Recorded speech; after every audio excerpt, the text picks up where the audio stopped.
इस नवनिवृत्त निकुंज के एकांतिक रस का अन्य कोई साधन नहीं है।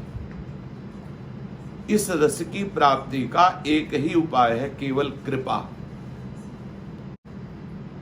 सवय अंग गुणहीन हो वो लिख रहे हैं जिन्होंने नित्य विहार में प्रवेश पा लिया है, जो प्यारी जू की सहचरी रूप को प्राप्त करके प्यारी जू की सेवा में। कह रहे सवय अंग गुणहीन हो ताको जतन न कोई, एक किशोरी कृपा ते जो कछु होए सो होए। निश्चित किया कि निकुंज महल में केवल लाडली जू के कृपा कटाक्ष से ही हम प्रवेश पा सकते, अन्यथा न। यन नारदाज सुकैर अगम्यम, अगम्य है उनके लिए। ब्रह्मेश्वरादि सुदुरूह पदारविंद, ब्रह्मा और ईश्वर आदि के लिए भी जिनके श्री चरणों का स्पर्श, दर्शन, चिंतन, ध्यान सुदुरूह, श्री स्वामिनी जू की कृपा से ही स्वामिनी जू के नित्य विहार रस में प्रवेश हो सकता है। अब सोऊ कृपा अति सुलभ नहीं, ताको कौन उपाय। बोले वो भी कृपा कोई सहज थोड़ी ऐसे में मिल जाएगी।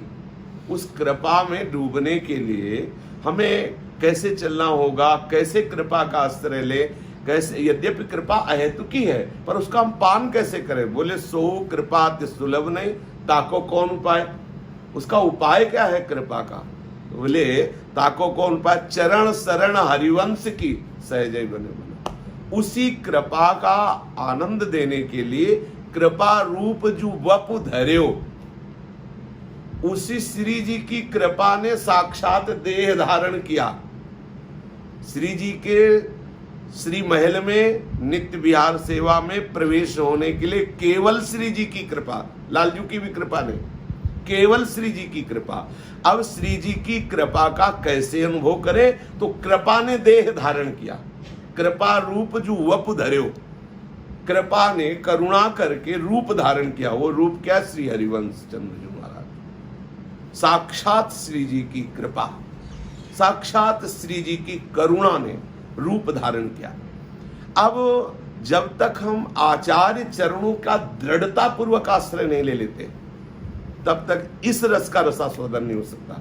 जैसे कोई कहे कि मुझे श्री हरिवंश चंद्र जी की शरण की क्या आवश्यकता है, हम वाणियों को पढ़ेंगे, शास्त्रीय सिद्धांत से चलेंगे तो हम श्री जी को प्राप्त कर लेंगे। बोले असंभव। शंकर जी जैसी ध्यान स्थिति, ब्रह्मा जी जैसी चतुरता, नारद जी जैसी भक्ति तुम कर ही नहीं सकते। वो ईश्वर है, ईश्वर कोटि के। जब उनकी पहुंच नहीं तो तुम्हारी भक्ति, तुम्हारी साधना क्या होगी। तो क्या करें, कैसे मिले। बोले बस बच्चा बन जाओ, इनके बच्चा बन जाओ। जैसे पिता की संपत्ति का अधिकारी पुत्र हो जाता है, ऐसे आचार्य के आनंद वैभव का अधिकारी शरणागत हो जाता है। तो जितने शरणागत हरिवंश महाप्रभु के हैं, उनको एक ठसक रखनी चाहिए कि हम श्री हितजू के हैं। हम हितजू के कृपा प्रसाद से, उनकी चरण शरण से हम श्री जी के सेवा में पहुंच जाएंगे। हम श्री जी का साक्षात्कार कर लेंगे, हम श्री जी के नित्य विहार रस को प्राप्त कर लेंगे हरिवंश महाप्रभु की कृपा से।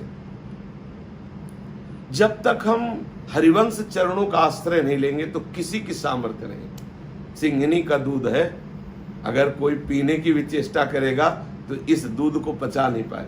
2-3 उपमा दी गई इस रस को। इस रस को कच्चा पारा कहा गया है, फाड़ के इस रस को सिंघनी का दूध कहा गया है। और इस रस को कहा गया मोम के घोड़े पे चढ़ करके आपकी ज्वाला से निकलना, महाप्रेम रस। तो इसकी प्राप्ति के लिए केवल एक उपाय है, श्री हरिवंश चरण शरण। सहजे ही बन्यो बनाओ। अब हम जानते भी नहीं थे कि हरिवंश चंद्र कौन है। अपने लोग विचार करो, सहजे ही बन्यो बनाओ। हमारी श्री स्वामिनी जी की कृपा कटाक्ष ऐसे चुन के लाई संसार समुद्र से कि आचार्य चरणों का आश्रय दे दिया।